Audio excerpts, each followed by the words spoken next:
Kerry, thank you very much for being with us today. Of course. My first question is, how do you transform yourself in a woman that lived 100 years ago? Like the way she spoke, the way she moved, how do you do that process?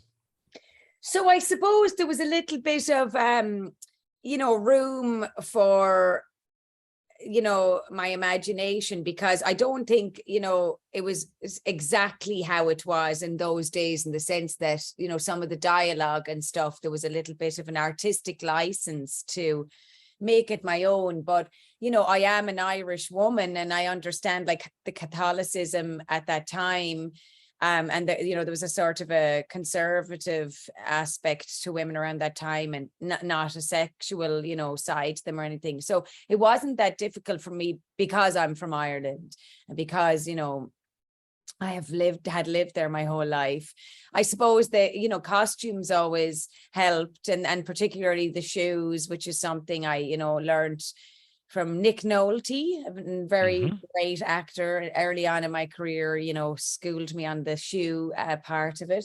And so, and then I kind of, you just went with the script, really, to be honest with you. And I found aspects with my brother, like childlike little moments and innocent moments. And then yet, she was hopeful, but she was jaded, and then she was young, but then she was kind of old and weary. So I just kind of found moments to play those different aspects, because, she had to be hopeful because she wanted to leave and start her life, but she had to be jaded because you had to show that she was wanting to leave. So I just had to find those specific moments in the script, and it wasn't necessarily the time that I went with. It was more like the dialogue and the script and the intentions.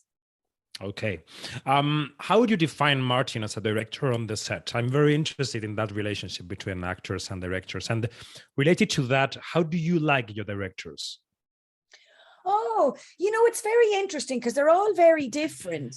And I do, I don't really expect anything from a director. I sort of am very open to the way they're going to work.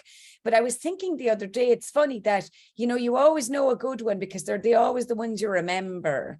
And it's not necessarily because they were, screaming at everyone that you remember them, but you just have a very memorable shoot. There's something about whatever happens and the way they do it that's super memorable. And they always seem to be the ones that were really good. So with Martin, though, I had worked with him on 3 plays before in my life, starting when I was a teenager. So I was very used to him and used to his directions. And on plays, every night that you do a play, not every night, but, a lot of the nights you'd get notes after that show. So I'm very used to getting notes from him, notes on my performance and where I can improve my performance and how I can improve my performance. So he would be very note-based. He's not going to just let you do it. And then, there's a lot of notes, and it's a very, like, for example, in one of the takes, I remember, when I did it first, I looked out the window on a particular line and then kept going, blah, blah, blah. And one of the notes afterwards was, okay, look out the window, but don't do it until this line.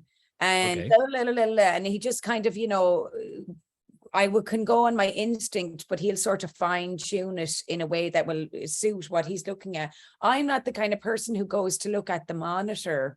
So I don't really re-look at my performance after it. So I really do put all my trust in the director, which, sometimes isn't great if the director isn't great, but I like to give them the benefit of the doubt. And it is, I feel, their show. So I don't really need to look at myself on a camera. So I let them tell me what they're looking for. Okay. And my last one would be about this business. I mean, you've been doing film, you've been doing series. The mix between cinemas and platforms, it's a really blurry landscape now. How do you see the future of this business for the next 5-10 years? Where do you see yourself showing your work in the future?